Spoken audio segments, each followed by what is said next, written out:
जदों इस धरती उपर लोग बड़े परेशान है, लाचार है, पापियां विच डुबे है, तां परमेश्वर गी बड़ा तरस आया ते उन्हें सोचा कि मैं इन्हें कियां बचाऊं। तां परमेश्वर ने एक सोच की कि मैं अपने एक पुत्र है जिहका यीशु मसीह उसी इस धरती उपर भेजदा उंदे पापियां आस्ते। अस दिखते हैं कि परमेश्वर ने यह समाचार साढ़े सारे आस्ते भेजा जेका यीशु मसीह ने इस धरती उपर किता है ते जेका अज तक अस लोग एक दूए सुनाते हैं ते यीशु मसीह के नाम पर भरोसा करते हैं। और परमेश्वर ने यीशु मसीह की इस धरती उपर भेजा ते आख्या कि पूरे संसार उपर प्रचार करो ते लोकें समझाओ ते उन्हें आखो अपने पापें कशा पछतावा करो, गलत काम नहीं करो तां मैं तुसें माफ़ करी देगा।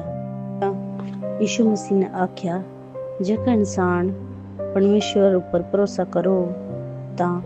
उसकी गल्ला बड़ी खुशी की गल है ते बड़ा ही नुआड़ा अच्छा जीवन है ते मैं थोड़े पापें आस्ते क्षमा करी सकदा हाँ जेकर तुस परमेश्वर उपर मेरे उपर भरोसा करदे हो तां अज असें भी परमेश्वर उपर भरोसा करना चाहिए कि उस साढ़े पापें आस्ते अपना एक बच्चा जेका क्रूस उपर कुर्बान किता ते अज अस यीशु मसीह दे नाम पर भरोसा करो ते अपनी गलतियां थमां पछतावा करो तां परमेश्वर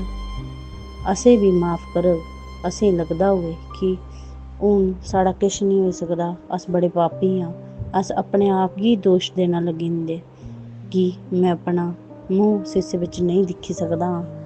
मैं कि इन्नी परेशानी होए दी जां मिगी अपने आप उपर गुस्सा होए दा। लेकिन यीशु मसीह आखदा है तुस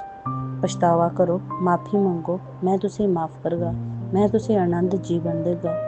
मैं थुआढ़े कन्नै हाँ, तुस चिंता नहीं करो।